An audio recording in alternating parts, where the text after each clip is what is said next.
નમસ્કાર, સ્વાગત છે આપનું લોકમંચમાં. અને લોકમંચમાં આજે વાત કરવી છે રાજ્યમાં જે ચોમાસાએ જમાવટ કરી છે એની. કારણ કે જે પ્રમાણે રાજ્યમાં વરસાદ વરસી રહ્યો છે અને હજુ પણ હવામાન વિભાગ આગાહી કરી રહ્યું છે એને જોતાં એવું લાગે છે કે આવનારા દિવસોમાં ભરપૂર વરસાદ વરસે.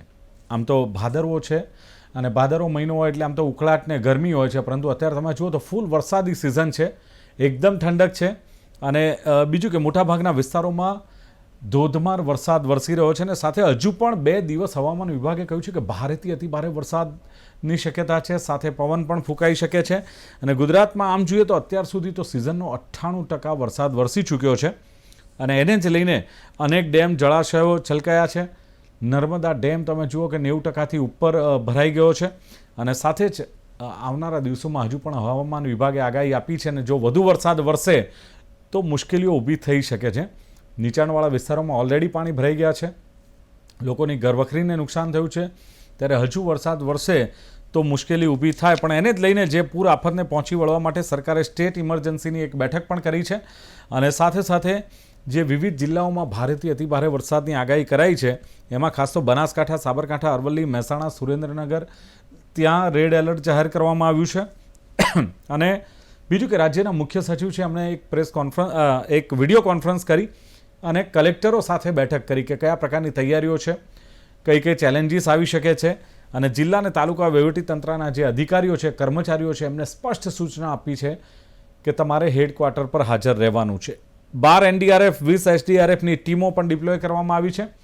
આ તમામની વચ્ચે કયા પ્રકારનું વાતાવરણ છે અને કયા પ્રકારની તૈયારીઓ છે, ભાદરવામાં ભરપૂર છે, પણ પડકારો અને તૈયારીઓ શું છે, આ ચર્ચા કરવી છે. અને ચર્ચા કરવા માટે ખાસ તો ઉત્તર ગુજરાત, સૌરાષ્ટ્ર અને મધ્ય ગુજરાતથી 3 ગેસ્ટને મેં આમંત્રિત કર્યા છે પેનલમાં. સૌથી પહેલા ઉત્તર ગુજરાતથી વરિષ્ઠ પત્રકાર સર્વાનંદ ભટ્ટ મારી સાથે છે. ભટ્ટ સાહેબ, સ્વાગત છે આપનું લોકમંચ કાર્યક્રમમાં. સ્વાગત જી. અને સાથે જ સૌરાષ્ટ્રથી કૃષિ યુનિવર્સિટીના પ્રાધ્યાપક એવા ધીમંત વઘાસિયા મારી સાથે છે. ધીમંતજી, આપનું પણ સ્વાગત છે. જી, ખૂબ ધન્યવાદ. જી. અને સામાજિક કાર્યકર મધ્ય ગુજરાતથી અતુલ ગામેચી છે. અતુલભાઈ, આપનું પણ સ્વાગત. નમસ્કાર. જી. વઘાસિયા સાહેબ, એક સવાલ સીધો એ થાય છે કે અત્યાર સુધી 98% વરસાદ નોંધાઈ ચૂક્યો છે અને હજુ પણ ભારે વરસાદની આગાહી છે. સાયક્લોનિક સર્ક્યુલેશન સિસ્ટમ સક્રિય થઈ જ છે. 3 દિવસ હજુ પણ ભૂક્કા બોલાવશે એવી હવામાન વિભાગ જ્યારે આગાહી કરી રહ્યું છે ત્યારે શું લાગે છે કે પવનની ગતિ પણ વધશે, 45 કિલોમીટરની પ્રતિ કલાકે પવન ફૂંકાશે, તો હજુ આવનારા દિવસોમાં કયા પ્રકારનું વાતાવરણ જોવા મળી શકે છે સાહેબ? જે ચોક્કસ અત્યારે આપણે જોઈએ તો અત્યારે એક વેલમાર્ક લો પ્રેશર એરિયા છે એ આપણે ઉત્તર ગુજરાત અને રાજસ્થાનનો જે વિસ્તાર છે એમાં જોવા મળેલું છે, જે આગામી 24 કલાકમાં ડિપ્રેશનમાં પરિવર્તિત થવાની સંભાવનાઓ છે. તો આ ડિપ્રેશનમાં જ્યારે પરિવર્તિત થશે તો તેને લઈ અને જે વરસાદની માત્રા છે એ વધારે જોવા મળે એવી શક્યતાઓ છે. એટલે ખાસ કરીને વધારે જો અસર કરતા વિસ્તારોમાં જોઈએ તો ઉત્તર ગુજરાત અને કચ્છના જે વિસ્તારો છે આ વિસ્તારોમાં વરસાદની શક્યતાઓ છે આપને વધારે જોવા મળે, કે જેમાં ભારે વરસાદની શક્યતાઓ છે એ પણ આ વિસ્તારમાં જોવા મળી શકે એવી શક્યતાઓ છે. અને આપણે પહેલેથી જોતા આવ્યા છીએ કે જ્યારથી ચોમાસા સિઝનની શરૂઆત થઈ ત્યારથી જે ઉત્તર ગુજરાતના વિસ્તારો છે એમાં ખાસ કરીને જે સાબરકાંઠા, બનાસકાંઠા, પાટણ, પાલનપુર આ વિસ્તારોમાં પહેલેથી જ વરસાદ છે એ મળવાપાત્ર થયેલો હતો.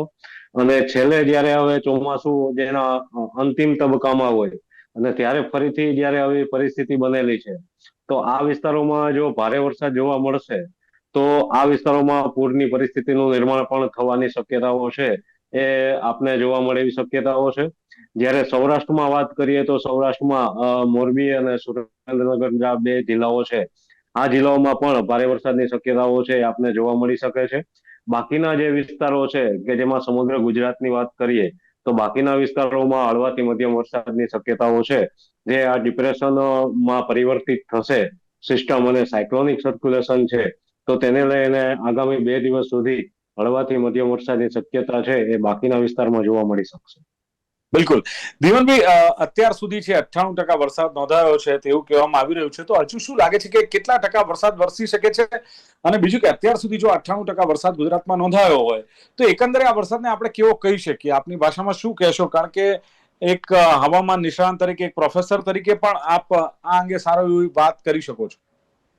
અત્યારે જો આપણે જોઈએ તો એક ભારત હવામાન વિભાગ દ્વારા એક પહેલેથી જ જે એની લાંબા ગાળાની આગાહી આવે એમાં કહેવામાં આવેલું હતું કે જે વરસાદ છે આ વર્ષે ગુજરાતમાં સામાન્ય અથવા તો સામાન્ય કરતા થોડો 104% જે એની લાંબા ગાળાની સરેરાશ હોય છે તો એના મુજબ જોવા મળે એવી શક્યતાઓ હતી.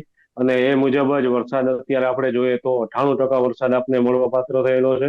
ત્યારે હજી જે વરસાદ છે આપને 5 થી 6% હજી વરસાદનું જે શક્યતાઓ છે આપને જોવા મળી શકશે. પણ એમાં ખાસ કરીને જયારે ઉત્તર ગુજરાતમાં જે આ સિસ્ટમ જે બનેલી છે તો આગામી 2 દિવસમાં જે વરસાદની માત્રાઓ જો મળવા પાત્ર થશે તો ઉત્તર ગુજરાતના વિસ્તારોમાં છે એ સામાન્ય કરતા વધારે વરસાદ આપને જોવા મળે એવી આ વર્ષે આપને જોવા મળે એવી શક્યતાઓ રહેશે. ચલો બિલકુલ. સર્વાનંદ ભટ્ટ મારી સાથે છે ઉત્તર ગુજરાતથી. ઉત્તર ગુજરાતની વાત પણ કરવામાં આવી. ભટ્ટ સાહેબ, આપનું શું માનવું છે કે ઉત્તર ગુજરાતમાં શરૂઆતમાં વરસાદ ઓછો હતો પરંતુ ત્યારબાદ વરસાદે જોર પકડ્યું છે અને હજુ પણ ભારે વરસાદની જ્યારે શક્યતાઓ વ્યક્ત થઈ રહી છે ત્યારે ઉત્તર ગુજરાતમાં ખાસ કરીને વરસાદને લઈને શું પરિસ્થિતિ છે? શરૂઆતનો ધીમો વરસાદ ખેડૂતોમાં એક આનંદની વાત હતી કે ભાઈ પાછો તો વરસાદ આપણને ખેતીમાં એક સિઝન જે બંધ થવાની ગણતરી હતી એ બિલકુલ એમની જે આશા હતી એના ઉપર પાણી ફરી વળ્યું છે. આજે 98% વરસાદ જયારે પડી ગયો એટલે આ વખતની સિઝન તો સમગ્ર ગુજરાતમાં જોઈએ તો મને લાગે છે ખેડૂતો આ સિઝનમાં કઈ મેળવી શકે એવું દેખાતું નથી. અને એ ચાહે કપાસનું હોય કે એરંડાનું વાવેતર હોય કે સોયાબીનનું હોય કે રાયડો હોય. કહેવાનો મતલબ એ છે કે ખેડૂતોને આ વરસાદ એમની આજીવિકા ઉપર બહુ જ મોટી અસર કરી રહી છે એ અત્યારે દેખાઈ રહ્યું છે. બીજી વાત કે જે સિઝનનો 104 માંથી 98% તો પડી ગયો છે અને હજુ 48 કલાક જયારે ભારે વરસાદની આગાહી છે એટલે લોકો ઘરે બેસીને શું કહેવાય કે એનું જે ખેડૂતોની જે આશા હતી એ સરકાર ભગવાને એને બિલકુલ પૂરી કરી દીધી છે. એટલે વરસાદને માણે છે અને દુઃખ પણ સહન અંદર કરે છે. એ અત્યારે ખેડૂતોના મોઢા ઉપર, એમના પરિવારના ઉપર અને આમ જનતા ઉપર, કારણ કે સાયકલ ચાલશે, વરસાદી ખેડૂતોની આવક થશે તો બજારમાં પૈસો આવશે. પણ આ સિઝન પૈસા વગરની ગઈ છે. કુદરતે જે પ્રકોપ કર્યો છે એ આપણે બધા જોઈ રહ્યા છીએ. બિલકુલ ભટ્ટ સાહેબ, આમ તો વરસાદ સારો એવો પડ્યો છે ને એવું કહે છે કે ખેડૂતો માટે તો બહુ જ સારો એવો વરસાદ છે. ખેડૂતોને આ વખતે લાભ છે. તો પછી ખેડૂતોને મુશ્કેલી કયા પ્રકારની, શું એમના જે આ પાછોતરો વરસાદ જેને આપણે કહી શકીએ વધારે પડતો પડી રહ્યો છે એને લઈને ખેડૂતોને નુકસાન થઈ રહ્યું છે પાકને? બિલકુલ બિલકુલ બિલકુલ. પાછોતરો વરસાદની જે થોડી આશા હતી એના ઉપર પાણી ફરી વળ્યું. દાખલા તરીકે જે લોકો પાછળ અષાઢ મહિના પછી જે એરંડા વાવવાની શરૂઆત કરી, હવે એ બિયારણ બધું ફેલ ગયું આ વરસાદના કારણે. એટલે આશા ઉપર પાણી ફરી વળ્યું છે. એમને હતું કે ભાઈ ભલે ધીમો વરસાદ છે શરૂઆતમાં, પણ પાછલો વરસાદ જો માપનો પડે તો આપણે આ સિઝન અડધી પણ સારી ગઈ એવું કહેવાય. પણ અત્યારે ઓવરઓલ આખા ગુજરાતની વાત કરીએ તો કોઈ ખેડૂત એવું કહેતો નથી કે મારે 5 વીઘા 10 વીઘા જમીનમાં મને કઈ 5 રૂપિયા મળશે. ઓકે અતુલભાઈ, વરસાદ ખૂબ વરસ્યો છે અને ખાસ વાત કરીએ કે જે મધ્ય ગુજરાતમાં તો વરસાદે માજા મૂકી છે. સાથે જ જે તંત્ર એમ કહેતું હોય છે કે એલર્ટ મોડ ઉપર છે, કારણ કે પ્રી મોન્સૂન કામગીરી પણ કરવામાં આવે છે. પણ એક સામાજિક કાર્યકર તરીકે ઘણી બધી સમસ્યાઓ પ્રજાની લઈને તમે તંત્ર સામે જતા હો છો, ત્યારે અત્યારે હાલની પરિસ્થિતિની વાત કરીએ તો હાલમાં કયા પ્રકારની પરિસ્થિતિ મધ્ય ગુજરાતમાં જોવા મળી રહી છે વરસાદને લઈને, આગાહીને લઈને કયા પ્રકારની તૈયારીઓ છે? મધ્ય ગુજરાતમાં જોવા જઈએ તો વધુમાં વધુ વડોદરા શહેરની આજુબાજુ એક મહીસાગર નદી આવેલી છે. એ કડાના ડેમને પાણી છોડવાથી, વરસાદ પડવાથી બંને કાંઠે વહેલી છે. બીજી બાજુ ભરૂચની નર્મદા નદી છે ને વડોદરા શહેરમાં ઢાઢર નદી, સાથે વડોદરા શહેરમાં પવિત્ર વિશ્વામિત્રી નદી છે, જે પણ આજવા સરોવર ફૂલ થવાના કારણે પાણી છોડવામાં આવે છે ને એ પણ બંને કાંઠે વહી રહી છે. હવે તંત્ર કહી રહ્યું છે કે એમની કામગીરીમાં લાગી ગયું છે, પરંતુ જે રીતના પાણી ને વરસાદ બધું ભેગું થયું છે તો નીચાણવાળા વિસ્તારો ઘણા ડૂબી ગયા છે. અમારા ત્યાં એક બાજવા વિસ્તાર છે જે ઢાઢર નદીની આજુબાજુ છે, ઉંડેરા છે, સાથે બીજા જાંબવા છે, જ્યાં તો રોડ જ બિલકુલ બ્લોક થઈ ગયો છે. પોર પાસેનો એક રોડ બ્લોક થઈ ગયો છે. એટલે તંત્ર એવું કહી રહ્યું કે અમારે કામગીરી કરી રહ્યા છે ને કામગીરી ચાલુ છે, પરંતુ સર જે છે કે ચોમાસું આવતા પહેલા 4 મહિના પહેલા બધી તૈયારીઓ કરવી જોઈએ.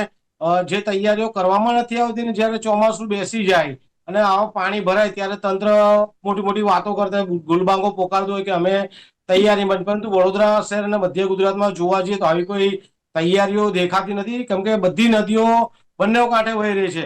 મહીસાગર નદી જે વહી રહી છે એના કારણે સિંદરોડ છે, ઉમેટા છે, આ તમામ ગામોમાં પાણી ફરી વળ્યા છે ને મહીસાગર નદીમાં તો જે પ્રમાણે કીધું છે એનાથી ડબલ પાણી છોડી દીધું છે. એટલે તંત્ર કહે છે કઈ ને કરે છે કે જેના કારણે લોકો એકદમ આફતમાં આવી જાય છે.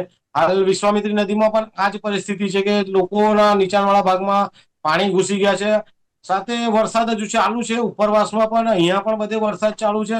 તંત્ર કહે છે ચિંતા કરવાની જરૂર નથી, પરંતુ જો રાત્રિના સમયે વરસાદ વધુ પડે તો નીચાણવાળા વિસ્તારોમાં તકલીફો થઈ રહી છે. અત્યારે હાલથી જ લોકોમાં ગભરામણ આવી ગઈ છે, કેમ કે રાતનો સમય સાહેબ જો હોય ને વરસાદ પડી જાય અને બધી બાજુ વરસાદ પડે તો લોકો ફસાઈ શકે છે. એટલે તંત્ર એ કામગીરી બહુ વહેલી કરવી જોઈએ, પણ તંત્ર જયારે પાણી આવે પછી પાળ બાંધવાના જે પ્રયાસ કરે છે ખૂબ જ ગંભીર બાબત છે. અને સાથે આજે આનંદ ચૌદસ છે ને આવતીકાલે પૂનમ છે, એટલે કદાચ નદીઓ પાણી ઉફાનમાં ચડે, પાણી લે કે ના લે, આવતીકાલે વરસાદ પડે કે રાતે વરસાદ પડે તો મધ્ય ગુજરાત માટે એક ખતરાની ઘંટી પણ તો સેવાઈ રહી છે. અતુલભાઈ, તંત્ર તો કહેતું હોય છે કે જો નદી બંને કાંઠે વહેતી હોય અથવા ભયજનક સપાટીથી ઉપર જતી હોય તો નદી કાંઠાના જે વિસ્તારો છે, ગામો છે, એને એલર્ટ કરવામાં આવે છે, એમના માટે વ્યવસ્થા ઉભી એલર્ટ કરવાનો હોય, પરંતુ આ પહેલા એમના માટે અનેક સુવિધાઓ કરવાની હોય છે, સ્કૂલો ખુલ્લી કરવાની હોય છે, એમના માટે ભોજનની વ્યવસ્થા કરવાની હોય છે. અને દિવસમાં જ આ લોકોને જો પાણી આવવાનું હોય કે ના આવવાનું, દિવસ જ ખાલી કરાવવા જોઈએ. હવે જો અત્યારે રાત સાંજ પડી ગઈ છે, પડે બધી બાજુ વરસાદ પડે, તમે રાત્રે નીકળવા જાઓ તો રાત્રે આ વિશ્વામિત્રી નદી એટલે મગરનો ખતરો અહીંયા પણ છે, તો રાત્રે ઘણી તકલીફો પડી શકે, વાહન ના મળે, લોકોને બહાર નીકળવાની સમસ્યા સર્જાય. અને વડોદરા શહેર એક એવો વિસ્તાર છે કે લોકોને અવર જવર કરવી ઘણી હાલાકી ભોગવવી પડે. એટલે તંત્રએ કામગીરી એડવાન્સ કરવી પડે, પણ અહીંયા પાણી આવ્યા પછી પાળ જયારે બાંધવામાં આવતી હોય ત્યારે લોકો નિરાશ થાય છે. આપણે ગત વર્ષે પણ જોયું હતું કે ગત વર્ષે એટલા બધા પૂરના પાણી આવી ગયા, લોકોને 3 દિવસ સુધી પીવાનું પાણી નહીં મળ્યું, જમવાનું નહીં. તંત્ર આમ એલર્ટ મોડ પર રહે છે, પરંતુ અચાનક જો વધુ વરસાદ પડી જાય તો તંત્ર પણ ડામાડોળ થઈ જતું હોય છે. એટલે તંત્રએ બધી એડવાન્સ કામગીરી કરવાની હોય છે. હું એક જ કહીશ કે આજે આનંદ ચૌદસ છે, આવતીકાલે પૂનમ છે, જો પાણી લે છે કે નહીં એના પર બધો આધાર છે, વરસાદ પડે છે કે એના પર આધાર છે. પરંતુ તંત્ર નિષ્ફળ જ હોય છે. આપણે ગુજરાતનું તંત્ર જોયેલું છે, ગમે એટલી વાતો કરતા હોય, ગમે એટલા પ્રોજેક્ટ લાયા હોય, વિશ્વામિત્રી નદીને અત્યારે પહોળી પણ કરી છે, પરંતુ જો તંત્ર વરસાદ વધારે પડે ને તંત્ર નિષ્કાળજી દાખવે તો લોકોને સમસ્યાનો સામનો કરવો પડે છે. ઓકે. એટલે હવે ધીમનભાઈ, સવાલ એ છે કે આમ તો છેલ્લા 3 વર્ષથી જોઈએ તો ચોમાસું બહુ લાંબુ ખેંચાય છે અને ચોમાસું મોડું વિદાય લેતું હોય છે. એની પાછળનું કારણ શું ક્લાઇમેટ ચેન્જને કારણે આ થાય છે, અથવા તો શું આ પ્રોપર સમય છે? આમ તો ભાદરવામાં ઉકળાટ ને ગરમીની શરૂઆત થઈ જતી હોય છે, પરંતુ જે પ્રમાણે અત્યારે ભાદરવામાં સમગ્ર ગુજરાતની આપણે વાત કરીએ તો જે ઠંડકનું વાતાવરણ છે, ક્યાં સૂર્યપ્રકાશ નીકળતો નથી, હજુ પણ આવનારા દિવસોમાં વરસાદ વરસી શકે છે, તો શું લાગે છે કે આ ઉકળાટ ને ગરમીથી અત્યારે જે રાહત મળવી જોઈએ, આ ઉકળાટ ને ગરમીની શરૂઆત થવી જોઈએ, એ નથી થઈ અને ચોમાસું ખેંચાઈ રહ્યું છે, એની પાછળનું શું કારણ? જે રીતે તમે કીધું એમ કે આબોહવા પરિવર્તન, જેને આપણે ક્લાઇમેટ ચેન્જ કહીએ છીએ, કે છેલ્લા 10 વર્ષથી આપણે જોતા આવ્યા છીએ કે ચોમાસું જે સમયસર આપને બેસી જતું, એટલે કે ઓનસેટ થઈ જતું અને સમયસર વિદાય પણ થઈ જતું. પણ હાલના જે વર્ષો છે, આ વર્ષોમાં એવું લાગે છે કે જે ચોમાસા દિવસે ને દિવસે લાંબુ થતું જાય છે, જે એની વિદાય છે એ દિવસે ને દિવસે મોડી થતી જાય છે. છેલ્લા 3-4 વર્ષોમાં આપણે જોયું છે કે ચોમાસું છે કે ઓક્ટોબર સુધી પણ આપને વરસાદ મળવા પાત્ર થયેલા છે. તો નવરાત્રીના દિવસો છે, દિવાળીના દિવસો છે, આ દિવસોમાં પણ વરસાદ આપને પાછલા વર્ષોમાં જોવા મળ્યા છે. તો આગામી વર્ષોમાં પણ જો આ ક્લાઇમેટ ચેન્જ એટલે કે આબોહવા પરિવર્તનને કારણે ચોમાસું છે એ પોતાના જે દિવસોમાં છે વધારો કરતો જશે અને જે ચોમાસાની વિદાય છે એ વધારે મોડી થતી જશે. ને એ જ રીતે જે રીતે આપણે આપણા વરિષ્ઠ જે પત્રકાર સર્વાનંદભાઈ ભટ્ટે હમણાં કીધું કે જે પાક નિષ્ફળ જે ખેડૂતો છે, અત્યારે આપણે જો સામાન્ય રીતે જોઈએ તો જે ખેડૂતોનો પાક છે એ મુખ્યત્વે અત્યારે પરિપક્વ અવસ્થાએ હોય છે અને આ સમયે જો ભારે વરસાદ જો જોવા મળે તો ખેડૂતોએ પોતાએ જે પાકનું વાવેતર કરેલું હોય છે તે પોતાનો પાક નિષ્ફળ જાય છે, જેને કારણે જે પોતાની જે આવક છે કે જે પોતાની આ ચોમાસુ ઋતુ દરમિયાન જે સિઝનની આવક છે એની ઉપર માઠી અસર થતી હોય છે. અમુક વિસ્તારો એવા હોય છે કે જેમાં ખેડૂતોએ આખી સિઝન છે એ નિષ્ફળ જતી હોય છે કે પોતાનો આખો પાક નિષ્ફળ જતો હોય છે. તો આવા પ્રશ્નો પણ આગામી દિવસોમાં ઉદ્ભવશે. અને જે ભારે વરસાદ જે આપણે ઉત્તર ગુજરાતના વિસ્તારો જોઈએ તો ઉત્તર ગુજરાતના વિસ્તારોમાં અત્યારે ચોમાસું વિદાય લેવાની એક પરિસ્થિતિ બનતી હોય છે. ને અત્યારે આજના દિવસે જોઈએ છીએ તો અત્યારે ત્યાં ભારે વરસાદ જોવા મળે છે. તો ત્યાં મુખ્યત્વે જે એરંડાના પાકો છે એ અત્યારે એનું વાવેતર થઈ ગયેલું હોય તો આને માઠી અસર કરે છે. જયારે સૌરાષ્ટ્રમાં વાત કરીએ તો સૌરાષ્ટ્રમાં અત્યારે આપણે તુવેરના પાકો છે એનું પણ વાવેતર થઈ ગયેલું હોય છે. પણ અત્યારે સૌરાષ્ટ્રમાંથી પણ જે ખેડૂતોના પ્રશ્નો આવે છે કે જે ઉગાવામાં પણ જે તુવેરના પાકોના ઉગાવામાં પણ પ્રશ્નો જોવા મળ્યા છે. તેને કારણે જે બિયારણનો ખર્ચો પણ ખેડૂતોને વધારે થયેલો છે અને એનું જે નુકસાની છે એ ખેડૂતોએ ભોગવવી પડતી હોય છે. તો આમ જે ખેડૂતોને નુકસાનીનો જે સામનો છે એ જે ચોમાસું લાંબુ થતું હોય છે એના કારણે વધારે થતું હોય છે. ચલો, બિલકુલ ખેડૂતોને નુકસાનીનો સામનો થાય છે. પણ જે પ્રમાણે વાત કરીએ કે ક્યાંક જે હવે જે આગાહી છે ને હજુ પણ વરસાદ પડે તો લોકોને મુશ્કેલી પડી શકે છે. સ્ટેટ ઇમરજન્સીની એક બેઠક પણ બોલાવવામાં આવી છે, સાથે એનડીઆરએફ અને એસડીઆરએફ એટલે આ ટીમો પણ ડિપ્લોય કરવામાં આવી છે. શું લાગે છે કે આ તંત્ર કેટલું એલર્ટ છે? કારણ કે ખબર હોય છે કે ઘણી જગ્યાએ વધારે વરસાદ પડતો હોય તો મુશ્કેલીઓ પડતી હોય, ચોક્કસ જગ્યાએ પાણી ભરાય છે, એ પાણી વર્ષોથી એ જ જગ્યાએ ભરાતું હોય છે. તો લાગે છે કે હજુ ક્યાંક તૈયારીઓ અથવા તો જે આ ટીમો છે એની સામે હજુ પણ કેટલીક ચેલેન્જીસ કે પડકારો છે? બિલકુલ, ડિઝાસ્ટર કામ તો કરે છે, પણ જેમ આગળ વાત કરી કે જાગૃતતા જે પહેલા પાણી પહેલા પાળ બાંધવી જોઈએ, બાંધતા નથી. છેલ્લી ઘડીએ દોડી અને સરકારના આંકડા બતાવવાના કે અમે દોડ્યા. સરકારને જિલ્લા વહીવટીતંત્ર સાથે ચીફ સેક્રેટરી અથવા તો ડિઝાસ્ટર સેક્રેટરીઓએ બધાએ વિડીયો કોન્ફરન્સ કરી માહોલનો તાર મેળવ્યો અને જે ઇન્સ્ટ્રક્શન સલાહ સૂચન આપવાની છે એ આપી કે ડિઝાસ્ટરમાં શું કરી શકાય ને કેટલી તમારી તૈયારી છે. હવે દાખલા તરીકે ઉપરવાસના વરસાદના કારણે માની લો કે અમારે ઉત્તર ગુજરાતમાં વાત કરીએ તો ધરોઈમાં ઉપરવાસમાં જે વરસાદ થયો માટે દરવાજા ખોલી નાખવા પડ્યા. એટલે આખી સાબરમતી બે કાંઠે છેલ્લા 2 મહિનાથી જોઈએ છીએ આપણે. કડાણાનું જોઈએ તો કડાણા જે ખેડા જિલ્લાની અંદર પાણી જે જવાનું છે એ બધો ઉપરવાસનો વરસાદ છે, રાજસ્થાન અને એમપી તરફથી જે આવે એ છે. ટૂંકમાં પાણી ભરાઈ જવાનું. હવે વાત આવી, આપણે કીધું કે વારંવાર પાણી ભરાઈ રહે છે, તો સરકારે એના માટે જોવું જોઈએ કે આ વર્ષોથી એકની એક જગ્યાએ પાણી ભરાઈ રહે છે, એના કારણે એનો નિકાલનો જે રસ્તો કરવો જોઈએ કરતી નથી. અને એકની એક જ વાત દર વર્ષે કરવાની, પાણી ભરાઈ ગયા. પણ પાણી ભરાઈ ગયા તો પણ એનો નિકાલની વ્યવસ્થા કરો ને. મૂળ પ્રશ્ન શું છે? વરસાદ તો વરસાદનું કામ કરવાનું છે, એને તમે હું રોકી શકવાના નથી, સરકાર રોકી શકવાની નથી. એ કુદરતી આફત છે. પણ વરસાદ પડ્યા પછીની જે પરિસ્થિતિ ઊભી થાય છે એ સરકાર પોતે પોતાના હાથમાં છે કે એનો ડિઝાસ્ટરની કામગીરીમાં એડવાન્સ જાગે કે ભાઈ ગયા વર્ષે અહીંયા પાણી ભરાઈ ગયા હતા, ગયા વર્ષે આ કોઝવે તૂટી ગયેલા હતા, તો એ રિપેર કરતા નથી, નવા બનાવવાના કઈ કામગીરી કરતા નથી અને બોર્ડ મારી દેવાના કે આ રસ્તાનો ઉપયોગ કરવો નહીં. એટલે 25-50 વર્ષના જૂના પુલોને તમે આ રીતે કરો છો એટલે માણસો મરી ગયા પછી જ જાગવાનું. હવે રોગચાળાના પ્રશ્નો ઉભા થશે. પાણી ભરાઈ દેવાના છે, એ નિકાલ નહીં થાય. એટલે સરકારને બતાવવાનું અને વાત કરવાના બંને કંઈક મગજમાં બેસતું નથી. હા, એટલે કાગળ પર ઘણી બધી વાતો હોય છે. અતુલભાઈ, જે પ્રી મોન્સૂનની કામગીરીની વાત કરીએ તો કરોડો રૂપિયાનું ફંડિંગ થતું હોય છે, કરોડો રૂપિયા વપરાતા હોય.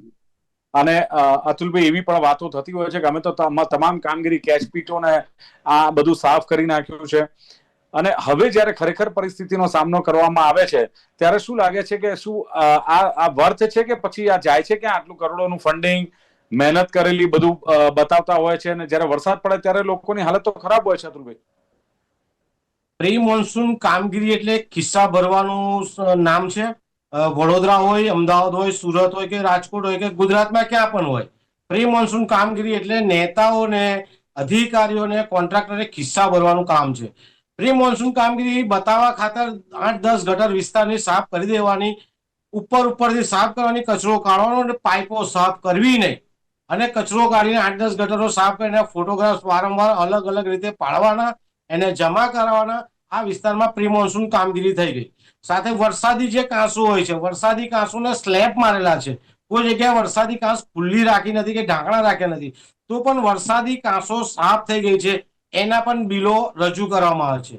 પ્રી મોન્સૂન કામગીરીની અંદર જોવા જઈએ તો નદી કિનારાનો જે વિસ્તાર હોય છે આજુબાજુનો, એને પણ સાફ કરવાનો હોય છે, એને પણ સાફ કરતા નથી. જે નાના નાની કાંસો હોય છે, જે નદીને જોડતા નાના નાના જે જગ્યા હોય છે, એ પણ સાફ કરવાની છે. પરંતુ આ કોઈ જગ્યા સાફ કરવામાં આવતી નથી.